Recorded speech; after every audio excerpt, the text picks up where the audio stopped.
बिहार में voter revision की जो पूरी प्रक्रिया शुरू हुई थी उसको लेकर के बिहार के अंदर तो राजनीति चरम पर पहुंच ही चुकी थी, लेकिन अब इसके खिलाफ राजनीति बंगाल और आंध्र प्रदेश में भी शुरू हो गई है। क्यों? क्योंकि पहले ही चुनाव आयोग ने कह दिया है कि जितने भी अधिकारी हैं अब उनको देश भर में इसी तरीके की वोटर रिवीजन की तैयारी शुरू कर देनी चाहिए। बिहार में वोटर लिस्ट रिवीजन के अब बस आखिरी 10 दिन बचे हैं। चुनाव आयोग ने कहा है कि करीब 86% ऐसे लोग हैं जिन्होंने नामांकन फॉर्म जमा कर दिया है। लेकिन इस बीच शायद सरकार को तब धक्का लगा जब उनके ही सहयोगी दल यानी कि टीडीपी ने चुनाव आयोग को एक चिट्ठी लिखकर यह मांग की है कि आंध्र प्रदेश में इसी तरीके के रिवीजन के लिए ज्यादा वक्त मिलना चाहिए, पर्याप्त वक्त मिलना चाहिए। साथ ही उन्होंने ये भी कहा है कि चुनाव के 6 महीने पहले ये प्रक्रिया शुरू करना ठीक नहीं है। जो लोग पहले से वोटर लिस्ट में हैं उनका नाम नहीं काटा जाना चाहिए। और सवाल तो ममता बनर्जी भी उठा रही हैं, सिर्फ टीडीपी अकेला नहीं, ममता बनर्जी भी सवाल उठा रही हैं। आज उन्होंने एक मार्च निकाला। मार्च का उद्देश्य क्या था? उन्होंने ये कहा था कि जो बांग्ला भाषी लोग हैं उनके खिलाफ पूरे देश में एक्शन लिया जा रहा है और इसके विरोध में वो मार्च निकाल रही हैं।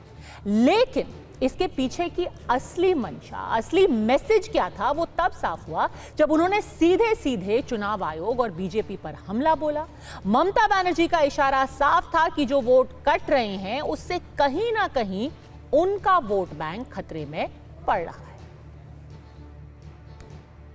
एक तो इलेक्शन कमीशन बैठे हैं, मैं उसको डिसरेस्पेक्ट नहीं करते हैं, लेकिन अगर कोई बीजेपी दलाली करे तो हम उसको इंसान के लिए हम कहेंगे दलाली मत करना, हम नहीं छोड़ेंगे। मैं बिहार में सुना 30.5 लाख वोट निकाल दिया, ऐसा करके महाराष्ट्र में बीजेपी जीता, नहीं तो नहीं जीतता। दिल्ली में भी ऐसा करके जीता, बिहार में भी ऐसा प्लान कर रहा है, वो भी हमारा भाई बहन है। बंगाल में भी प्लान करना है। हम तो इंच में लड़ाई करेंगे और दिखा देंगे बिना युद्धे 1 इंची जमियो अमृत छाड़बो ना। रोहिंग्या के सपोर्ट में मिছিল कर रहा है। हम लोग रोहिंग्या के खिलाफ हमारी मोर्चा होगा। ममता बनर्जी जो कर रहा है रोहिंग्या मुसलमान को सपोर्ट बचाने के लिए कर रहा है, इसका साथ बंगाली का कोई रिलेशन नहीं है। बंगाली हिंदू को बर्बाद कर रहा है ममता बनर्जी। बंगाल का पश्चिम बांग्लादेश बना दो, एक इस्लामिक रिपब्लिक बना दो, ऐसे एक अंतर्राष्ट्रीय साजिश चल रहे हैं आज से नहीं, मिड 80s से। और एक ही दल है भारतीय जनता पार्टी, हम इसका खिलाफ आवाज उठा रहे हैं। पश्चिम बंगाल की जनता चाहते हैं किसी भी कीमत पर वोटर लिस्ट पे किसी रोहिंग्या, किसी बांग्लादेशी मुस्लिम घुसपैठिए का नाम ना रहे, कोई फेक वोटर ना रहे।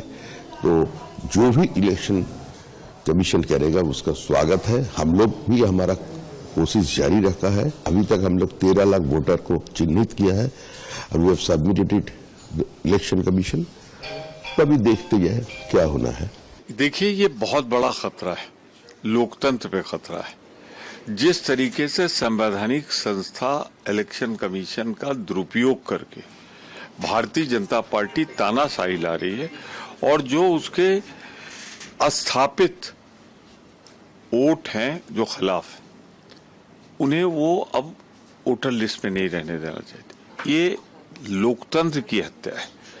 तो इसमें आप देखिएगा, ये सरकार अभी तो एक सहयोगी गया है, इस पर जिनको लोकतंत्र पे आस्था होगी सब इस सरकार का साथ छोड़ेंगे। इस पाप में कोई भागीदार नहीं होगा। तो टीडीपी ने इस पूरी प्रक्रिया को लेकर के चिंता जताई है। इसको लेकर के कांग्रेस भाजपा पर चुटकी ले रही है। लेकिन सबसे बड़ा इस वक्त जो मुद्दा है वो ये है कि क्या वोट जानबूझकर काटे जा रहे हैं, कैसे काटे जा रहे हैं, कौन काट रहा है, ये इल्जाम विपक्ष लगा रहा है। और इसके लिए वो कई वीडियो का हवाला दे रहे हैं। वीडियो किसके? बीएलओ के। वैसे ही चुनाव आयोग ने 60 से ज्यादा बीएलओ को गड़बड़ी के आरोप में हटा दिया है। कई जगह से अब ऐसे वीडियो और ऑडियो सामने आ रहे हैं जिनको लेकर के विपक्ष सवाल उठा रहा है। ये कह रहा है कि क्या अब पूरी तरीके से फर्जीवाड़ा किया जा रहा है? क्या बीएलओ पैसे लेकर के लोगों का नाम जोड़ रहे हैं या कटवा रहे हैं?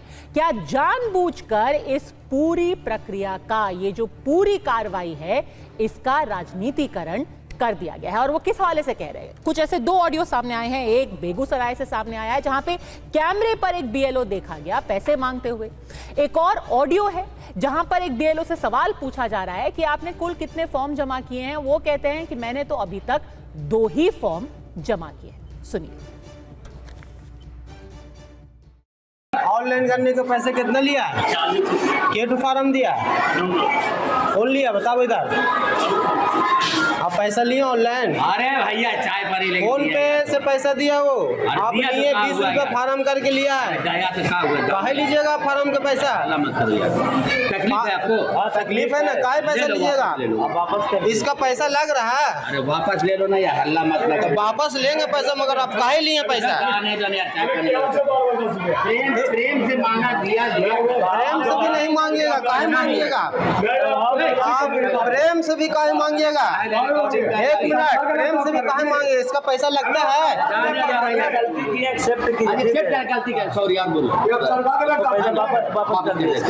बता तुम पैसा वापस कीजिए, तो यार 10 पैसा वापस कीजिए।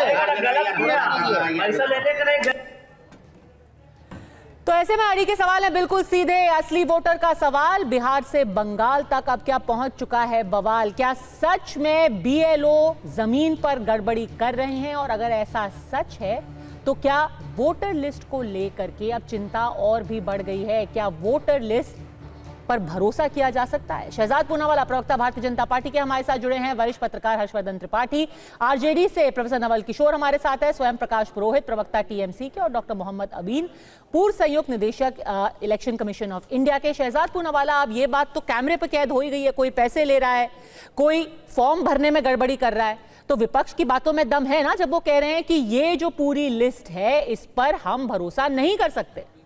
नहीं, विपक्ष को तो किस बात पर भरोसा है? सुप्रीम कोर्ट ने 41 बार ईवीएम पर फैसला दिया, भरोसा था क्या? कोर्ट ने 6 बार लालू जी को कन्विक्ट किया है, इनको पूछ लीजिए जुडिशरी पर भरोसा है क्या? इनको पूछ लीजिए कि जो रफाल पर झूठ बोलते थे सुप्रीम कोर्ट ने इनको आईना दिखाया, भरोसा है क्या? आज सवाल पैदा होता है ममता दीदी के स्टेटमेंट देखकर तो मेरा दिल भर आया। बिहारी हमारे भाई बहन हैं। ये ममता बनर्जी ने अभी मुर्शिदाबाद के जब वो दंगे हुए या हिंदू विरोधी जो हिंसा हुई उसमें सागरिका घोष, धर्मपत्नी राजदीप सरदेसाई जो बहुत बड़े पत्रकार माने जाते हैं उन्होंने कहा तो ये बिहारियों ने किया था, और उनकी खुद की रिपोर्ट ने बताया कि ये सारे उनके टीएमसी के कार्यकर्ताओं ने किया। आज बिहारियों के लिए दिल धड़क रहा है उनका, वाह। फिर ममता बनर्जी बोल रही है कि हम इलेक्शन कमीशन के ऊपर सवाल उठा रहे, जिस ममता बनर्जी पर सुप्रीम कोर्ट ने 2013, 18, 21 और 23 के पंचायती और विधानसभा के चुनाव पर सवाल उठाए कि किस प्रकार से चुनावी हिंसा करवाई उन्होंने, कि 30-30, 35% तक सीट कंटेस्ट नहीं हुए, और वो ममता बनर्जी सवाल उठा रही है जिनका 10 सेकंड चाहता हूं सिर्फ फ्लैशबैक। लोकसभा में ममता बनर्जी ने तत्कालीन लोकसभा उपाध्यक्ष पर ये कागज के टुकड़े इसलिए फेंके थे क्योंकि उन्हें बोलने का मौका नहीं दिया गया था।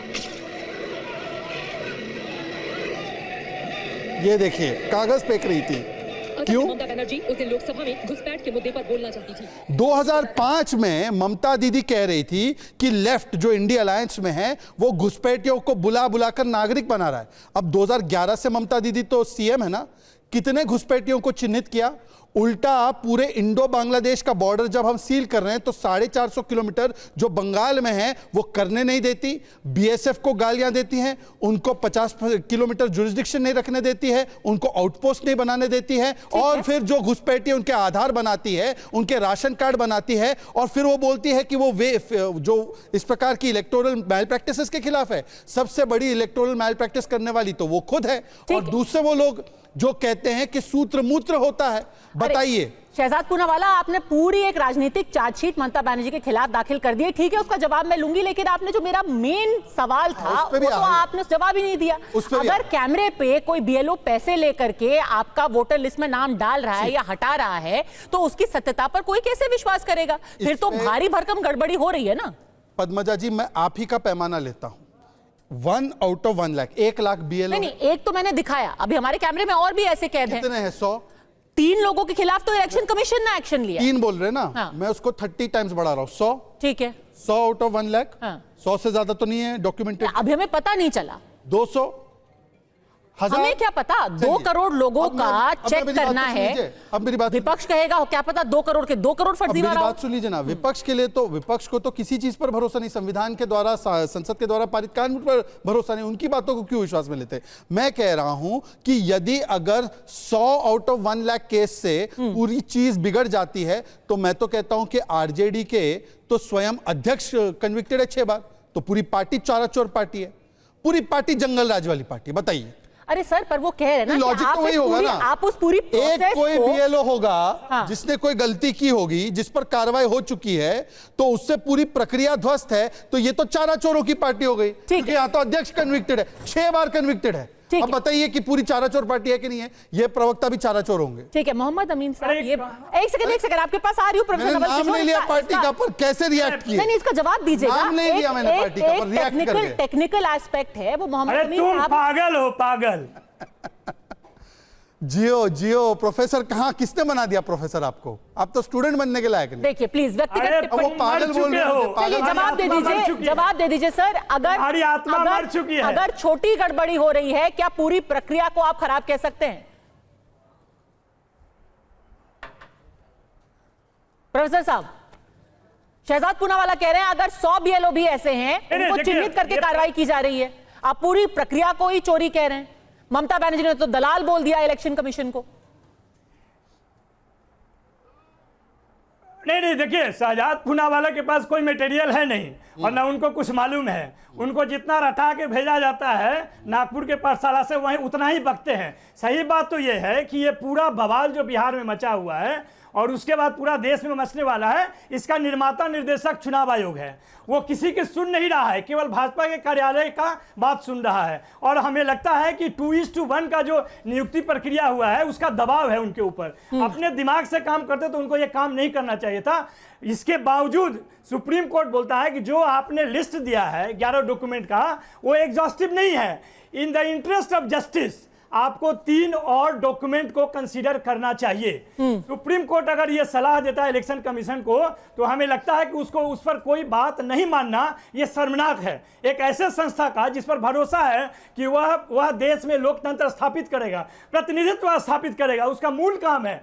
और यह पूरी प्रक्रिया जो है फ्री एंड फेयर इलेक्शन जो उसकी ड्यूटी है, उस पर सवाल खड़ा करता है। सर कैसे? सिर्फ क्योंकि 2 ऐसे बीएलओ हैं जिनको अभी तक पकड़ा गया है, और उन बीएलओ के खिलाफ एक्शन किसने लिया है? उसी चुनाव आयोग ने लिया है ना। उनके खिलाफ कंप्लेंट कौन कर रहा है? वही चुनाव आयोग कर रहा है। तो कार्रवाई की जा रही है, फिर आप फ्री एंड फेयर इलेक्शन नहीं हो रहा है, कैसे मानिए?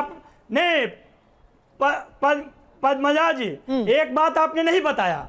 जो ग्राउंड रिपोर्ट करके जो अजीत अंजुम और पूरे इलेक्शन कमीशन के दावों के पोल खोल रहे थे कि आप बोलते हैं कि 2 फॉर्म दिया जाएगा, एक रिसीविंग होगा और एक भरा जाएगा, और बीएलओ ऑनलाइन कह रहा है कि नहीं हमारे पास एक ही फॉर्म दिया गया। आज भी डिस्ट्रिक्ट कलेक्टर ने आज भी वो लोग एक नोटिस जारी किए हैं कि अभी बीएलओ जो है फिर से जाएगा रिसीविंग देने के लिए। इतना अटपटा, इतना बवाल मचा हुआ है। और रोज आप प्रेस कॉन्फ्रेंस करके कहते हैं 80% हो गया, 90% हो गया, 100% हो गया। ये मोदी जैसा चीज है। मोदी जी जो बिहार में बोल रहे हैं कितना हजार चाहिए, 10,000 करोड़, 50,000 करोड़, 1 लाख करोड़, 1.25 लाख करोड़, इस तरह का बिहेवियर एक संवैधानिक संस्था से शोभा नहीं देता है। ठीक है, जो भाजपा है वो तो झूठ का पोलिंदा करती है। ये शहजाद पूनावाला को ये भी नहीं मालूम है कि सीबीआई कोर्ट में और सुप्रीम कोर्ट में क्या अंतर है। अच्छा ठीक है सर, अभी मुद्दे पे रहते हैं। आप कह रहे हैं कि पूरी की पूरी ये जो पूरा कार्यक्रम है, आपने रोका नहीं। उन्होंने 5 बात बोली जिसका मुद्दा से कोई लेना देना नहीं था। आपने क्यों नहीं रोका उनको? आपको नहीं मालूम है, उनको पूछना चाहिए था। जुडिशरी पे शक करो, आप पद्मजा पर नाम क्या है? केवल लालू और तेजू और तेजप्रताप पर भरोसा करो। उसका चारा घोटाला से क्या संबंध? नवल किशोर जी, सबसे पहले तो मैंने शुरू में ही कहा था कि कोई व्यक्तिगत टिप्पणी ना करे, लेकिन जहां तक आपने कहा है कि ये पूरा का पूरा कार्यक्रम, इस पर भरोसा नहीं किया जा सकता है। प्रोफेसर डॉक्टर अमीन आपसे पूछ लेते हैं। चलिए एक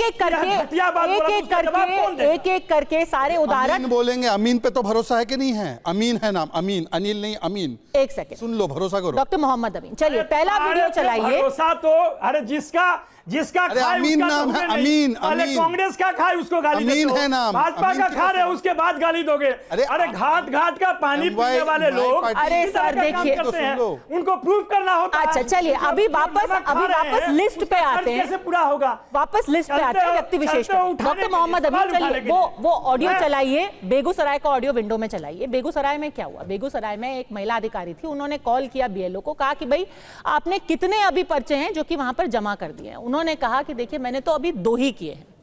दूसरा एक और उदाहरण हमने अभी दिखाया था, जहां पर वो जनाब दिखाई दिए, वो 50 रुपए चाय पानी का लेकर के कह रहे हैं कि हाँ भाई चाय पानी तो मैं लूंगा ही, इसमें गलत क्या है, तुम्हें अगर कोई एतराज है तो वापस ले लो। अब ये 2 उदाहरण सामने दिख रहे हैं।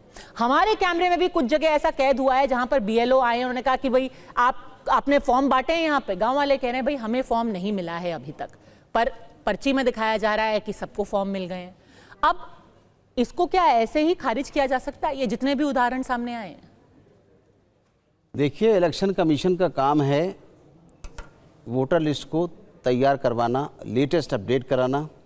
और जैसा कि आपको पता है कि वोटर लिस्ट क्यों तैयार की जाती है, क्यों अपडेट की जाती है, क्योंकि आंदा इलेक्शन आ रहे होते हैं, 6 महीने के अंदर इलेक्शन आ रहे होते हैं। तो इसलिए हर वोटर लिस्ट को, हर कॉन्स्टिट्यूंसी की, चाहे वो असेंबली की हो, पार्लियामेंट के टाइम में पार्लियामेंट की, हमेशा उसको रिवैलिडेट किया जाता है। जैसे कि कुछ लोग मर गए हैं, उनके नाम डिलीट कर दिए जाते हैं। कुछ लोगों को एंट्री मिलती है, जो यंगस्टर्स हैं, नए वोटर्स हैं, 18 साल से ऊपर के हो गए तो उनको यंगस्टर्स होते हैं। कुछ माइग्रेट कर जाते हैं, जो हम एक कॉन्स्टिट्यूंसी से दूसरे में चले जाते हैं और दूसरी कॉन्स्टिट्यूंसी से यहाँ पर आ जाते हैं। 6 और 8 का मामला है, फॉर्म नंबर 6 और 8। अब आप ये बताइए कि जो अभी आपने दिखाया वो घूस ले रहे हैं। इसलिए यहाँ पर पद्मजा जी क्या है कि ये एक स्टेट के अंदर हो रहा है और वो कर्मचारी है। कर्मचारी कोई भी गलत हो सकता है, और उसको अगर गलत प्रैक्टिस करेगा तो इलेक्शन कमीशन का पता है आपको नियम कि वो अरेस्ट कर लिया जाएगा, उस पर सस्पेंशन होता है, यहाँ तक कि नौकरी से भी निकाल दिया जाए, चाहे जिस स्तर का ये अधिकारी हो। आपको मैं बता रहा हूँ, चाहे जिस स्तर का अधिकारी सर्विसेज का भी हो, और उसको अगर एक्शन लेगा इलेक्शन कमीशन तो बड़ी उसकी दुर्दशा होती है। सवाल इस बात का है। और मुझे आप इस बात का जवाब दीजिए कि जो पैसे लेते हैं कैमरे में पकड़ा गया है, उसको कमीशन छोड़ेगा नहीं, हमारे कलेक्टर साहब ही उसको सीधा कर देंगे। रही बात जिसने कहा कि फॉर्म नहीं बटे हैं, उसका सुपरवाइजर जो AERO है वो इसको सेट कर देगा। लेकिन मेरा सिर्फ आप लोगों से ये अनुरोध है कि जितनी डिबेट्स हो रही हैं, इनमें बैठ के नेतागिरी हो रही है, मेरा सिर्फ ये अनुरोध है सारी पार्टियों से कि जब बिहार में इलेक्शन शुरू हुआ तो इलेक्शन कमीशन ने एक्स्ट्रा 20,000 BLOs डिप्यूट किए, उसके साथ में 4 लाख हमारे वॉलंटियर्स लगाए गए हैं। साथ में मेरा यह अनुरोध है कि जिस तरीके से असेंबली के चुनाव होते हैं, पार्लियामेंट के चुनाव होते हैं, तो असेंबली में भी जब पोलिंग हो रही होती है तो पोलिंग एजेंट इनके होते हैं हर पार्टी के, और जब काउंटिंग होती है तो काउंटिंग एजेंट होते हैं। मेरा ये कहना है कि ये लोग अपनी अपनी पार्टी की नेतागिरी करने की जगह, पत्रकारों से बात करने की जगह वो अपना कंसंट्रेशन करें, BLO को एक्टिव करें और BLO के साथ में जो कमियां हैं उनको दूर करें। अगर कोई BLO उनकी बात नहीं सुनता है तो उसको AERO को बताना इमीडिएटली, अगर नहीं सुनता है तो DEO से शिकायत करनी है, अगर डिस्ट्रिक्ट इलेक्शन ऑफिसर भी नहीं सुनता है तो उसके लिए हमारा CEO है जो पटना में बैठता है इनका, उसके बात करनी मिस्टर सिंह, तो उनसे भी कहना होगा, लिख के देना होगा, नहीं तो फिर चुनाव आयोग को सीधा लिखना होगा, मेल कर सकते हैं।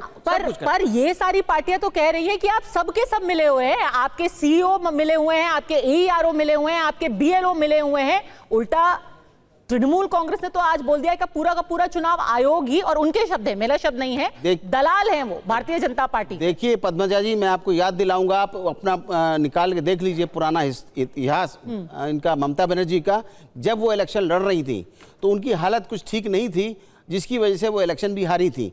तब मैंने कहा जब लोग हार रहे होते हैं तो वो इलेक्शन कमीशन के ऊपर सीधा आरोप मढ़ते हैं कि इलेक्शन कमीशन। तो आप कह रहे हैं सर ये पूरी प्रोसेस फुल प्रूफ है, 100% फुल प्रूफ है। पद्मजा जी, वो इलेक्शन हारी, लेकिन जब बाद में वो बाई इलेक्शन जीत गई थी, उसके बाद उन्होंने इलेक्शन कमीशन पर कोई इल्जाम नहीं लगाए। और फिर मैं बता दूं, ये जो बात कर रही थी, इसलिए इन्होंने ये भी कहा था कि हमारी स्टेट में बंगाल के अंदर 7 राउंड में हो रहा है और केरला और तमिलनाडु में 1 दिन में हो रहा है। देखिए हर एक की भौगोलिक की स्थिति अलग है, उनके बॉर्डर है, इंटरनेशनल बॉर्डर, भूटान, बांग्लादेश और नेपाल, इसलिए यहाँ के लोग आके इंटरवीन करते हैं, इनको यहाँ शय दी जाती है, यहाँ बदमाशी भी करते हैं। इसलिए इलेक्शन कमीशन अलर्ट रहता है और तरीके से अपने अधिकारियों को लगाता है चुस्त दुरुस्त इलेक्शन निष्पक्ष रूप से किए जाते हैं। तो स्वयं प्रकाश पुरोहित जी साफ कह रहे हैं यहाँ पर जो चुनाव आयोग के अधिकारी रहे हैं कि ये फुल प्रूफ है, 100% आपकी राजनीति को सुहा नहीं रहा है। तो आप इलेक्शन कमीशन, आपके पास आ रही हूं मैं, आपका सारी नवल किशोर जी, अभी यहाँ पर हर्षवर्धन जी और स्वयं प्रकाश पुरोहित जी इंतजार कर रहे हैं,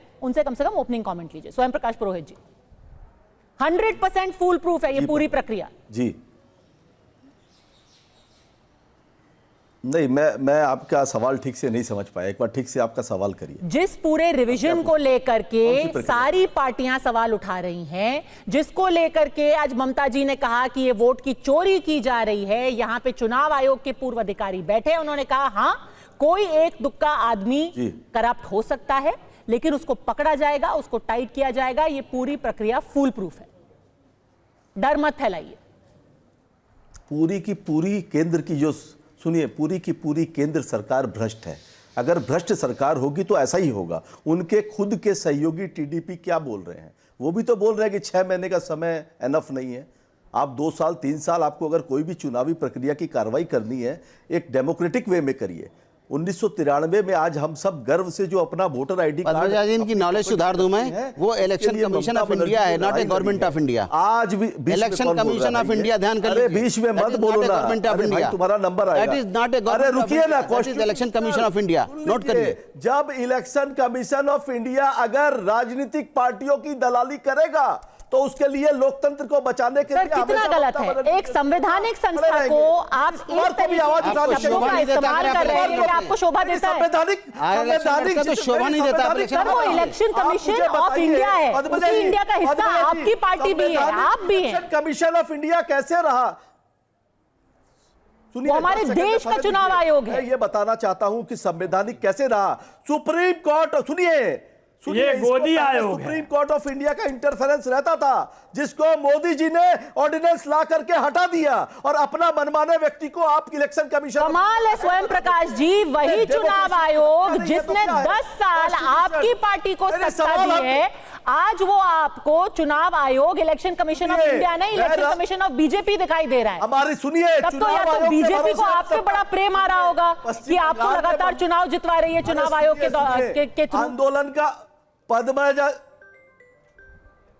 सुनिए, लोकतंत्र के लिए आवाज उठाने के लिए ममता बनर्जी आज सड़कों पर उतरी है। जिस तरह से देश के अंदर में नकारात्मकता फैलाई जा रही है, बंगालियों को पीटा जा रहा है, कहां पीटा जा रहा है? तोड़े जा रहे हैं, चाहे वो दिल्ली हो, चाहे उड़ीसा हो, भारतीय शासित। सुनिए, कौन कर रहा है? बंगालियों को बांग्लादेशी कौन बोल रहा है? बंगाली क्या बांग्लादेश? सवाल आपसे पूछ सकते हैं, बांग्लादेशियों को बंगाली कौन बोल रहा है? दिया है सवाल उल्टा आपसे भी पूछा जा सकता है ना सर, कि बांग्लादेशियों को बंगाली कौन बोल रहा है? नहीं, जो भारत में रहने बांग्लादेशी भारत में क्यों रहेंगे?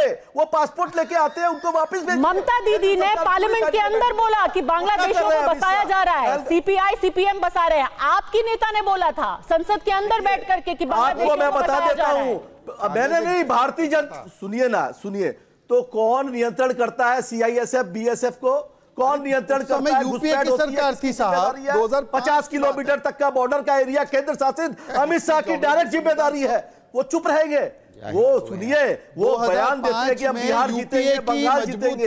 जहां जीतना था वहां पे चुपचाप बॉर्डर देख रही थी यूपीए, और टीवी में बैठ करके आज 2 महीने में पार्लियामेंट सेशन नहीं बुलाया ऑपरेशन सिंदूर पे, मगर राजनीति करेंगे। आप देश के जवानों पे आइए पुरोहित जी, देश की बेटियों के नाम पर राजनीति करेंगे, धर्म के नाम पर करेंगे, जाति के नाम पर करेंगे। आप लोग देश को डिवाइड एंड रूल, अंग्रेजों की पॉलिसी, आप लोगों का इतिहास रहा है ऐसा।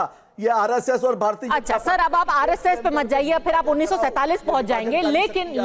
लेकिन सबको थोड़ी बहुत चिंता है, सिर्फ टीएमसी को ही नहीं है, ये भाषा की जो लड़ाई हो रही है, इसके ऊपर केंद्र सरकार का क्या नियंत्रण है? स्वयं प्रकाश पुरोहित कह रहे हैं टीडीपी को भी तो आज बंगालियों पर जो अत्याचार हो रहा है कि एक सेकंड पुरोहित जी, मैं आपसे इसमें तफसील से पूछूंगी कि बंगालियों पे कहां अत्याचार हो, कहां पे रहा है, आप कहां का जिक्र कर रहे हैं। लेकिन हर्षवर्धन से जरा पूछ लूं कि कुछ तो आपके टीवी 9 भारतवर्ष को नहीं पता है। एक सेकंड सर, एक सेकंड, कुछ तो गड़बड़ होगी ना कि अब टीडीपी ने भी चिंता जताई। हर्षवर्धन, टीडीपी ने भी कहा है 6 महीने का वक्त नाकाफी है। हर्षवर्धन जी, पद्मजा, सबसे पहले तो ये कि अच्छा है कि आज आपने डॉक्टर मोहम्मद अमीन साहब को बिठा लिया है, तो थोड़ा सा कम से कम जो हवाई बातें हैं वो थोड़ी कम होगी, वो करेक्ट करेंगे। दूसरा ये कि इस देश के लोगों को पता होना चाहिए कि चुनाव आयोग कोई ऐसा नहीं है कि उसकी कोई बहुत बड़ी मशीनरी होती है। चुनाव के समय वो कोई रिक्रूटमेंट करता है या कोई उसकी परमानेंट ऐसी हर राज्य में कोई, वो स्टेट गवर्नमेंट के ही ऑफिशियल होते हैं, टीचर होते हैं, एसडीएम होते हैं, डीएम होते हैं, यानी पूरी वही मशीनरी होती है, वो सिर्फ निर्देश चुनाव आयोग से लेने लगती है। ये पहले समझना जरूरी है। अब ये जो स्टेट गवर्नमेंट में काम करने वाले लोग हैं, ये मतदाता भी हैं। ये क्या इस तरह का जब प्रोपेगेंडा चल रहा है, तो क्या ये जो बीएलओ होते होंगे, ऐसे लोग होते होंगे जो चुनाव प्रक्रिया में लगे हैं, वो पॉलिटिकली कहीं से कुछ उनका बदलता नहीं होगा क्या मन मिजाज? इसको समझिए ना, क्योंकि मूल बात पे चर्चा करना जरूरी है। भारत में भ्रष्ट तंत्र है, ये कई बार गड़बड़ करता है, इसमें कोई संदेह नहीं। भारत में जब भी कोई सुधार करने की बात आती है तो तुरंत उसके खिलाफ एक विपक्षी राजनीति शुरू होती है। और वो ऐसा नहीं कि अभी का विपक्ष कर रहा है, हर वक्त का विपक्ष करता रहा। वो अडवाणी जी ईवीएम के खिलाफ जाने क्या क्या लिखे, उसके बाद समझ में आया भाई वीवीपैट लगा दो, भाई रैंडम चेकिंग करा दो, यानी जितने सवाल आते हैं उसका जवाब आता है। लेकिन जब voter list special intensive revision की बात आती है, और जब हम देख रहे हैं कहीं किसी ने कहा यार चाय पानी का पैसा दे दो, कहीं कोई कह रहा है कि हमने तो अभी फॉर्म जमा नहीं किए, इसका मतलब क्या हुआ? दो तरह के लोग हैं। एक तो जो भ्रष्टाचार की आदत है, वो चाह रहे हैं कि चलो इसी में कुछ जुगाड़ हो जाए। दूसरा कौन है? कुछ लोग क्या जानबूझकर भी इस प्रक्रिया को असफल करना चाहते हैं। मुझे लगता है ऐसे लोगों के खिलाफ चुनाव आयोग को बाकायदा क्रिमिनल मामले दर्ज कराने चाहिए, और ये पूरे देश में प्रक्रिया करनी चाहिए, क्योंकि आप इससे बच नहीं सकते। आप लोकतंत्र की बात कर रहे हैं, नहीं, आपका इशारा किस तरफ है? कौन इस प्रक्रिया को खराब करने की कोशिश कर रहा है? क्या आप कह रहे हैं कि ये एक षड्यंत्र के तहत हो रहा है? आपको नहीं लगता है कि ऐसा हो सकता है? नहीं तो कौन करेगा? जब राजनीतिक दल कह रहे हैं कि नहीं इसमें सब गड़बड़ ही है, जबकि उनके बीएलए 1.5 लाख से अधिक बूथ लेवल एजेंट पार्टियों के हैं। और मैं तो बार बार कहता हूं कि इतना बड़ा पॉलिटिकल सेटअप है हमारे देश में, डेमोक्रेसी है, मल्टी पार्टी डेमोक्रेसी है, सब अपने अपने एजेंट को लगा देंगे तो क्या बीएलओ कोई गड़बड़ कर लेगा? लेकिन अगर ये मंशा हो तो निश्चित तौर पर इस तरह की चीजें आएंगी। और मैं फिर कह रहा हूं 2, 4, 6, 10, 100, 50 ऐसी गड़बड़ियां आ रही हैं, उनको चिन्हित करके ठीक करना होगा। और 1993 को लेकर बड़ा गर्व किया अभी स्वयं प्रकाश पुरोहित जी ने कि हमें वोटर आईडी कार्ड मिल गया था शेषन जी के समय में। 2 साल में पूरे देश को उन्होंने वोटर आईडी कार्ड दे दिया था। न तो तब टेक्नोलॉजी थी, न तो तब इंटरनेट उस तरह से था, न तो तब उस तरह से सत्यापन था। आज वो सारी चीजें हैं, तो 3 महीने में एक राज्य का स्पेशल इंटेंसिव रिवीजन क्यों नहीं हो सकता, यह भी सवाल। ठीक है, बताइए कौन इस पूरी प्रक्रिया को खराब कर रहा है? प्रोफेसर साहब, आप हंस रहे थे, जब हर्षवर्धन जी ने बोला कि शायद कोई जानबूझ के कर रहा है। इसलिए है नहीं, बिल्कुल ये हास्यास्पद है जो हर्षवर्धन जी बोल रहे हैं, इसलिए कि चुनाव आयोग इस काम में जून 2024 से ही लग गया था, और स्पेशल समरी रिवीजन करके जनवरी में उसने प्रकाशित भी किया। उसके बाद सारे पॉलिटिकल पार्टी जो बिहार में रजिस्टर्ड पॉलिटिकल पार्टी हैं, जिसमें हम भी हैं, उनसे बात करके अप्रैल के महीने में उन्होंने वर्कशॉप का आयोजन किया कि ये काम हमने किया है, अब जो लोग छूट गए हैं उसको जोड़ने के लिए बीएलओ का काम हो गया है। जो बीएलए पॉलिटिकल पार्टी के हैं वो मिलकर करेंगे इसको। अप्रैल के बाद मई तक ये काम चलता रहा। जून 20 को कहां से सपना आया या कहां से निर्देश आया, ये तो हर्षवर्धन जी जानते होंगे, क्योंकि सत्ता के करीब हैं। हमें तो नहीं मालूम है, लेकिन हमें उनके कर्तव्य से ऐसा लगता है कि कहीं ना कहीं चुनाव आयोग जो बिहार, सुन लीजिए, जो बिहार, बस 10 सेकेंड और, जो बिहार एक अच्छे चुनाव के तरफ बढ़ रहा था, मुद्दों पे बात हो रही थी, मुद्दों से भटकाने के लिए ये जो 1 महीने, आप देखिए ना, कोई रोजगार पे बात नहीं कर रहा है, जबकि बिहार का सबसे बड़ा समस्या है पलायन, सबसे बड़ा समस्या है वहां पे, कोई शून्य निवेश सबसे बड़ा समस्या है, अपराध सबसे बड़ा समस्या है। आप उस पर डिबेट नहीं कर पा रहे हैं, क्यों? क्योंकि इलेक्शन कमीशन के द्वारा फंसाए गए इन चीजों में सारे लोग उलझ गए हैं। एक लाइन हर्षवर्धन जी शहजाद पूनावाला फायदा पहुंचा रहा है भारतीय जनता पार्टी को और जदयू को, इसलिए एक लाइन। हाँ, सिर्फ एक लाइन पद्मजा जी, ये किसी को सत्ता के नजदीक जाने की जरूरत नहीं। पहली बात तो पत्रकार को सब पता होता है, आपकी पार्टी का भी हालचाल हमें पता होता है। राष्ट्रीय जनता दल में हमारे सूत्र है, अब उनको आप क्या कहते हैं वो आप समझिए, लेकिन हमारे सूत्र राष्ट्रीय जनता दल में भी है और राजद के नेता होते हैं, ठीक है? नहीं, ये पूनावाला झाजी को क्या कहता है? अरे ठीक है, पूनावाला झाजी को क्या कहता है पूछ लीजिए जरा। अरे सुन तो लीजिए, चुनाव आयोग जब कहता है कि मतदाता सूची में गड़बड़ी है, डुप्लीकेसी है, बोगस वोटर है, मरे हुए लोग हैं, और अगर उनको आप फिर से हटाना चाह रहे हैं तो उसमें क्या दिक्कत है? और 2003 के बाद स्पेशल इंटेंसिव रिवीजन नहीं हुआ तो करेंगे। 10 सेकंड 10 सेकंड 10 सेकंड में मेरा तो ठीक है, डर नहीं फैलाया जा रहा है, जनता की आवाज उठाई जा रही है। शहजाद पूनावाला, नहीं सर, एक सेकंड, 10 सेकंड इनको दे दीजिए, फिर वापस आपके पास आऊंगी। शहजाद पूनावाला, नहीं 10 सेकंड सर, 10 सेकंड कह के हम यहाँ 10 घंटे बैठे रहेंगे। चलिए सिर्फ 10 पहले दे दीजिए, ठीक रहेगा। आप 5 सेकंड दे दीजिए, 5 सेकंड, एक लाइन, बस एक लाइन बोलिए। चुनाव आयोग का पूरे साल में काम है अपडेट करना, ऐड करना, डिलीट करना, ये तीनों काम है। क्या उसने नहीं किया?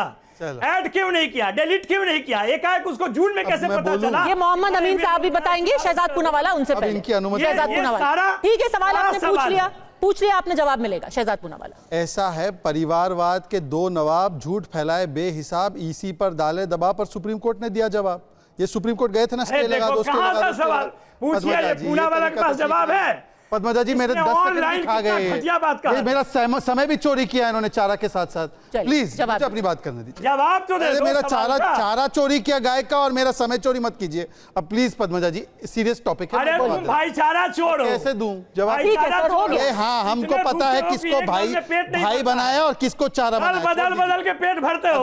ठीक है, अपने जवाब दीजिए। ठीक है प्रोफेसर साहब, बदल के पेट भरते हो। मुद्दे पे डिबेट करते हैं, आप कह रहे हैं वोट चोरी हो रहा है, गंभीर मुद्दा है, चिल्ला चिल्ली नहीं करते उस पर। जवाब दीजिए। प्रोफेसर होने का कभी प्रमाण नहीं देते। अब सुनिए, मैं एक एक करके बात रखता हूं। देखिए, मैंने कहा कि अगर सुप्रीम कोर्ट को लगता कि ये टाइमिंग गलत है तो स्टे लगा देती भाई, नहीं लगाया ना, अगली सुनवाई में दे दो, पेश कर दो सारे प्रमाण आपके। 11 पिटीशन लेकर गए थे, मनोज जी लेकर गए थे एक पिटीशन, उसमें लिखा था इमेजिनरी है सारा कुछ, ये सब हो जाएगा। तो बोला इमेजिनरी डाउट कास्ट मत कीजिए। दूसरा, ये 2:1 की बात की इन्होंने अभी। 2:1 मतलब जो स्वयं जी ने भी बोला कि यहां पर देखिए अब सीजीआई का रोल नहीं है।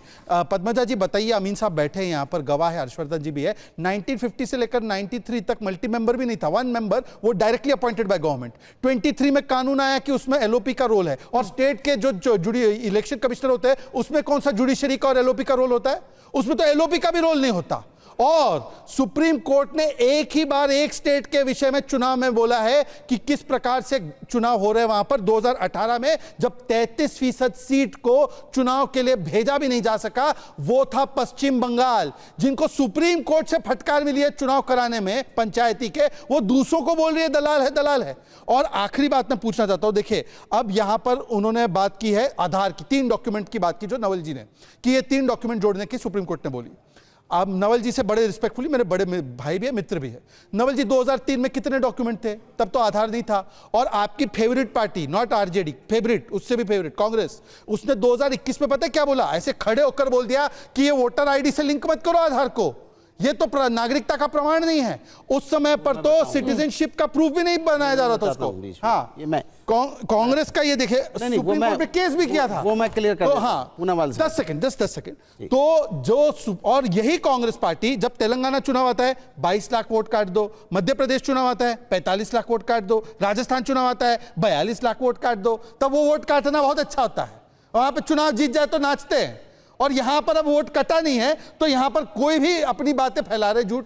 ठीक है डॉक्टर मोहम्मद अमीन, एक सवाल स्पेसिफिक कर देता हूं। ठीक है, ये अभी पूनावाला साहब कह रहे थे कांग्रेस के बारे में, तो ये इतिहास गवाह है, इतिहास के पन्नों में है, रिकॉर्ड्स में है कि जब N Gopalaswamy chief election commissioner थे 2006 से 2009 तक, वो उस वक्त उन्होंने जब यहाँ पर चुनाव की बात आई थी और आधार, ये वोटर आईडी कार्ड के सुधार की बात आई थी, तो जब वोटर आईडी कार्ड सुधार की बात आई थी तो उन्होंने कहा था कि आधार कार्ड को न बनाया जाए। उन्होंने कैबिनेट सेक्रेटरी को बुलाया था officially, home secretary government of India को बुलाया था, और आधार कार्ड के हेड को बुलाया था, और ये कहा था कि ये जो है यहाँ पर वोटर आईडी कार्ड को ही मजबूत कर दिया जाए, 10 कार्ड बनाने से अच्छा है कि हमारा वोटर आईडी कार्ड ही मजबूत हो जाए, इसमें सारे डिटेल्स आ जाएंगे, जिससे कि एक मजबूती आएगी और एक कार्ड होगा, हर वोटर आईडी कार्ड पर देश के आदमी के, हर एक सज्जन के, मनुष्य के पास होगा।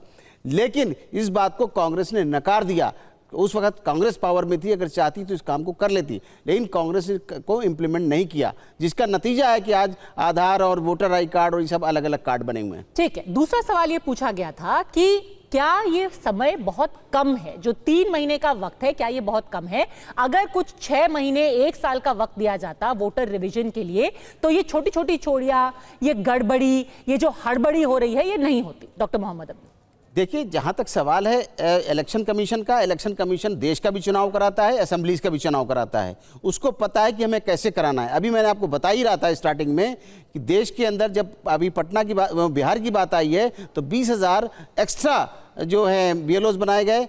इसके अलावा 4 लाख वॉलंटियर लगाए गए हैं। फिर एक्सपेक्ट करती है इलेक्शन कमीशन की हर पार्टी अपना जो शोर मचा रहे हैं वो अपने लोगों को असिस्ट करने के लगाएंगे, जैसे कि असेंबली और पार्लियामेंट में और वोटिंग के दिन और काउंटिंग के दिन अपने एजेंट लगाते हैं। अगर वो अपने एजेंट लगा देंगे तो उनको आराम रहेगा, उन्हीं के वोट नहीं कटेंगे, ना कंप्लेंट होगी। एक वाक्य, 2003 में कितने दिन लगे थे?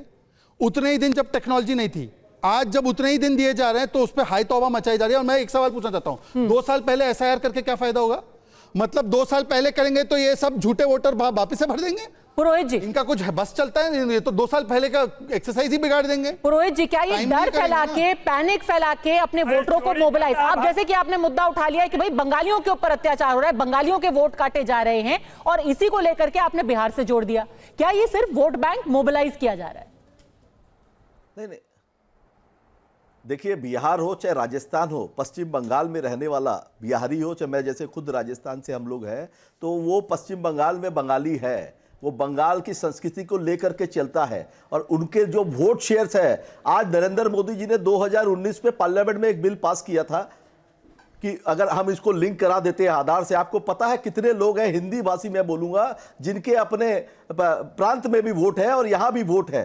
यह देखभाल करने की जिम्मेदारी केंद्र सरकार की है, इलेक्शन कमीशन की है। क्यों नहीं करता है? हम थोड़ी उनको बोल रहे हैं कि आप मत करिए। हमें आप दलाली का शब्द ममता बनर्जी ने कब इस्तेमाल किया? उन्होंने कहा कि अगर जो रूलिंग पार्टी है उनकी अगर चाटुकारिता करेंगे और उनको सपोर्ट करने के लिए हथकंडे अपनाएंगे, नहीं, ऐसा नहीं होना सर, वो संविधान को सपोर्ट कर रहे हैं, को साथ में लेकर वो पूरी चुनाव प्रक्रिया का सपोर्ट कर रहे हैं, वो बीजेपी का कैसे सपोर्ट कर रहे हैं? संविधान को आपको कैसे पता कि आपके ही वोटर का नाम काटा जा रहा है? सुनिए कि आज तो चुनाव आयोग पूरी पारदर्शिता से बता रहा है कि जिन लोगों की 2 जगह वोट है उनका नाम हटाया गया है, जो लोगों की डेथ हो गई है उनका वोट हटाया गया है। सुनिए ना, आपको पता नहीं, आप लोग टीवी के अंदर में दिन भर ये शहजाद पूनावाला जी जैसे प्रवक्ता बैठ करके हिंदू मुस्लिम, पश्चिम बंगाल में इनके एक नेता है शुभेंदु अधिकारी, सुबह उठते हैं हिंदू मुस्लिम करते हैं, रात को भी हिंदू मुस्लिम करते हैं। तो ये हिंदू मुस्लिम की राजनीति इनकी नहीं चल रही है, इसलिए ये बंगाल को डिस्टर्ब करने के लिए ये पहले से इनके हथकंडे हैं, मगर नतीजा आएगा सामने, जनता वोट देकर के जिताती है। सारे हथकंडे के बाद में अंतिम फैसला, शुरुआत की बांग्ला भाषा से, फिर आप हिंदू मुस्लिम पे कैसे आ गए? आंदोलन का दूसरा नाम नहीं, हिंदू मुस्लिम ये लोग करते हैं, मैं बता रहा हूं, ये लोग का दिन भर का ये काम है। आज इन्होंने कहा हम एनआरसी लागू करेंगे, एनआरसी में हिंदुओं को नोटिस भेजा क्यों जा रहा है? क्यों भेजा जा रहा है? क्यों भारतीय जनता पार्टी के प्रवक्ता इसका जवाब नहीं देंगे कि आसाम में कितने हिंदुओं को रखा हुआ है? शहजाद पूनावाला, फिर हर्षवर्धन त्रिपाठी आपके पास आ रहे हैं। बंगालियों को रखा हुआ है। अब स्वयं जी अगर आपका हो आप गया जवाब तो नहीं देंगे, आपके नेता आसाम में बोलते हैं जवाब नहीं देंगे, आप चुप रहेंगे तब तो जवाब सुनाई देगा आपका। अगर इनकमिंग ऑन मेरा आखिरी सवाल 10 कीजिए, आउटगोइंग बंद कीजिए, तब तो सुनाई देगा ना। 10 सेकंड, चलिए 10 सेकंड मेरा ही 10 सवाल पूछिए। वो 10 सेकंड मांग ले, आप 10 सेकंड मांग ले, मेरे 10 सेकंड एक सवाल में आपसे सार्वजनिक हो गए मेरे 10 सेकंड। हेमंत बिस्व शर्मा जो बंगालियों को बोलते हैं कि आप तो चुनाव आयोग के प्रवक्ता हो, बंगालियों को जाने के लिए। अब मैं बोलूं? चुनाव आयोग जो बोलता है वो आप मानते नहीं है ना नवल किशोर जी? बोलूं जवाब? चुनाव आयोग भी रोज आंकड़े देता है, वो आप मानते नहीं। आयोग को माने, हमारी सरकार स्पष्टीकरण देता है आपके उसके प्रवक्ता। चलिए बोलिए, मुझे 10 सेकंड मिलेंगे कि नहीं मिलेंगे? सुप्रीम कोर्ट का नहीं सुनता उसका हम क्यों सुनेंगे? सबका फेडर डाउन कीजिए। शहजाद पूनावाला, कोर्ट का चुनाव आयोग नहीं सुनता है, पुरोहित जी ने कहा, वो ही तो कहेंगे। अभी स्वयं पुरोहित जी ने कहा कि मैं हिंदू मुस्लिम करता हूं। जी हां, बिल्कुल। वो बंगाल की रिपोर्ट में तो मेरा ही नाम आया, मुर्शिदाबाद में हिंदुओं को चुन चुन कर मैंने ही मारने का काम किया था ना, मेरा ही नाम आया है। पोस्ट पोल वायलेंस में भी मेरा नाम आया है।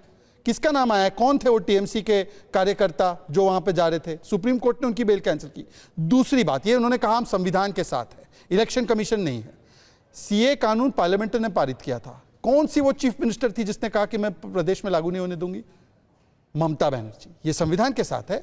ये वक्फ का कानून संविधान के द्वारा स्थापित हमारे संसद ने पारित किया। किसने कहा टोकरे के डिब्बे में डाल दूंगा? ये संविधान के साथ है। और संविधान निर्माता को पैरों तले कौन रख रहा है? अंबेडकर जी की पोर्ट्रेट को किसने पैरों तले रखा? और जम्मू कश्मीर में मोदी जी ने संविधान लागू किया तो किसने विरोध किया? जहां पे वाल्मीकि समाज को अधिकार मिला वोटिंग का, पहली बार इन्होंने विरोध किया और अब बोल रहे संविधान के साथ है। मतलब गजब की हिपोक्रेसी है भाई इनकी। नहीं, पर उसका इधर ये जो पूरा प्रोसेस है उससे हम तुलना नहीं कर सकते। नहीं, ये संविधान पे ज्ञान देने लगे तो मैंने उनको संविधान पे ज्ञान दिया है। वापस लाते हैं हर्षवर्धन जी, फिर से मैं आपसे पूछूंगी, टीडीपी को भी तो फिक्र हो रही है ना? अगर टीएमसी को फिक्र है तो फिक्र टीडीपी को भी हो रही है ना? आप उसको कैसे समझाएंगे? नहीं, देखिए मुझे लगता है पद्मजा जी इसमें अब ये जाने वाली है सरकार ज्यादा नहीं है, पहले दिन ये कहा था और तब सर्वोच्च न्यायालय में ये मामला उस तरफ से गया नहीं था, सर्वोच्च न्यायालय ने आधार पर नहीं कहा था, तभी मैंने कहा था कि ये नहीं हो सकता है कि आप हर चीज के लिए तो सरकार मांगेगी आधार कार्ड, और जब आप चुनाव के लिए मतदाता सूची का नाम आएगा तो आप कहेंगे आधार को हम मानते नहीं। आप भले चाहे जो कहें कि पहचान के लिए है, नागरिकता के लिए है, इसको करना ही पड़ेगा, इसको आप करिए। और इसमें तो आपके पास विकल्प होता है, बायोमेट्रिक है, रेटिना है, सब कुछ है आपके पास, आप आसानी से पकड़ सकते हैं, पकड़िए। ये मैं पहले दिन से कह रहा हूं, इसमें कोई हिम्मत नहीं। लेकिन भारत में चुनाव के लिए सबसे जरूरी है मतदाता, और मतदाता बेहतर हो, शुद्ध हो, वेरीफाइड हो, प्योरीफाइड हो। इसके लिए कौन जिम्मेदार है? सिर्फ और सिर्फ चुनाव आयोग, न राजनीतिक दल जिम्मेदार है, न सरकार, न विपक्ष। इसलिए चुनाव आयोग से ये सब पूछा जा रहा है, सवाल पूछे जाएंगे। और मुझे लगता है कि जैसे पहले के सुधारों का बड़ा विरोध विपक्ष करता रहता है, उसको लगता है कि इस सरकार के दौर में होगा तो सब उसी के माथे से चला जाएगा। भाई भाजपा भी तो बहुत सा विरोध करती थी ना। लेकिन मुझे लगता है कि ये पूरे देश में अभी होने वाला है, स्पेशल इंटेंसिव रिवीजन होना ही चाहिए। और मतदाता सूची से जब बेहतरी होगी तो भी हमें समझ में आएगा कि जो हम कहते हैं 60% के ऊपर बढ़ ही नहीं रहा मतदान। अरे भैया, लोग जा रहे हैं, जब जो है ही नहीं इस दुनिया में चले गए, उनका नाम नहीं कटा।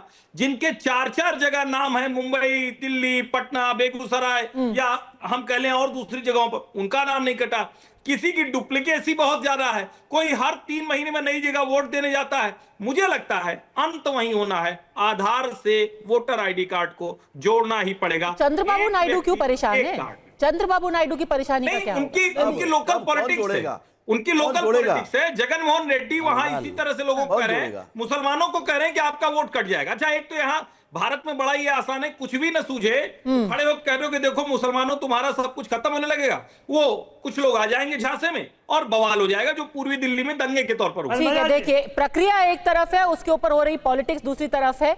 आगे सुप्रीम कोर्ट में मामला पहले से ही है। फिलहाल अड़ी में आप सबका जुड़ने के लिए बहुत बहुत धन्यवाद।